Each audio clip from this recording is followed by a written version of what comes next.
তো সকালে ঘুম থেকে উঠে দেখি ঝিরিঝিরি বৃষ্টি হচ্ছে, মানে আগের দিন রাত্রিবেলা থেকেই বৃষ্টি শুরু হয়েছে।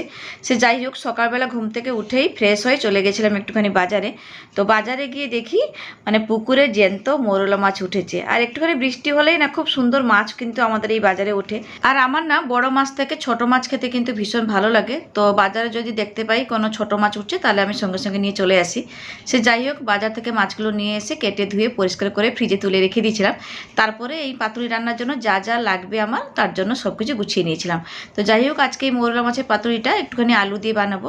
আলু, পেঁয়াজ, টমেটো, কাঁচা লঙ্কা দিয়ে রান্না করব। তার জন্য সব কিছু কেটে কুটে গুছিয়ে নিয়েছি। আর পাতুরি রান্নাতে দেওয়ার জন্য অল্প একটুখানি সর্ষেও বেটে রেডি করে নিয়েছি। এখানে সাদা কালো সর্ষে ওই 1 চামচ 2 চামচ মতো নিয়ে একটুখানি বেটে নিয়েছি শিলের মধ্যে। তো যাই হোক, সব কিছু রেডি আছে। এবারে এই সমস্ত কিছুকে একটুখানি হাত দিয়ে মেখে নেব। তো প্রথমে বাটির মধ্যে কেটে রাখা আলু, পেঁয়াজ, টমেটো, কাঁচা লঙ্কা নিয়ে নিলাম। এবারে পরিমাণ মতো নুন, হলুদের গুঁড়ো, লঙ্কার গুঁড়ো আর বেটে রাখা সর্ষেটা দিয়ে দিলাম। আর এবারে বেশ কিছুটা পরিমাণে দিয়ে দেবো কাঁচা সর্ষের তেল। বেশ, এবারে হাত দিয়ে একটুখানি ভালো করে প্রথমে এটাকে মেখে নেব। তো আজকে দুপুরে না তেমন কিছু রান্না বান্নাও করিনি, শুধু আমার ছেলের জন্য একটুখানি মাছের ঝোল করলাম, আর আমার জন্য এই মাছের পাতুরি রান্না করছি। এই দিয়ে ভাত খাবো। গরম গরম ভাতও বসিয়ে দিয়েছি। এবারে শুধু এই মাছের পাতুরি করলেই তারপরে আমি খাবো। আর আমাদের বাড়ির গাছ থেকে নিয়ে এসেছি কলা পাতা কেটে। আজকে এই কলা পাতা দিয়ে সুন্দর করে মাছের পাতুরিটা রান্না করব। কলা পাতায় মাছের পাতুরি খেতে কিন্তু ভীষণ ভালো লাগে। আর অনেক দিন না খাওয়াও হয়নি এই মাছের পাতুরি। তো বাজার থেকে যখন ভালো পেলাম তাই ভাবলাম আজকে একটুখানি মাছের পাতুরি বানাই।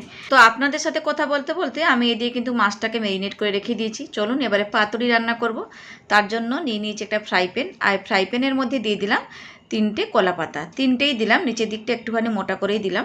ওই জন্য 3টে কলা পাতা দিয়ে দেওয়ার পরে সঙ্গে সঙ্গে দিয়ে দিয়েছিলাম ম্যারিনেট করে রাখা মাছগুলো। এবারে হাত দিয়ে সুন্দর করে একটুখানি গোল করে নিচ্ছি। খুব সুন্দর হয়েছে, আর দেখতেও দেখুন কি সুন্দর লাগছে না।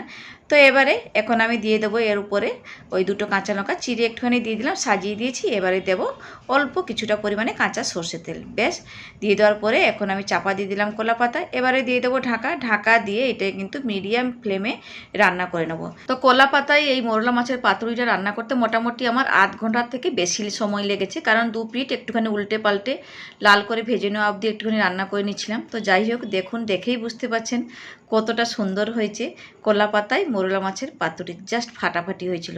আর আমার রান্নাঘরটা আজকে কলা পাতার এই যে পোড়া পোড়া গন্ধতেই ভরে গেছে। আর এতটা সুন্দর হয়েছিল আজকে এই পাতুরি রান্নাটা। দেখুন, দেখেই তো নিশ্চয়ই বুঝতে পারছেন কতটা সুন্দর বা কতটা লোভনীয় হয়েছে। তো তেমন না, এই আলু দিয়ে মাছের পাতুরিটাও খেতে বেশ ভালোই হয়েছিল।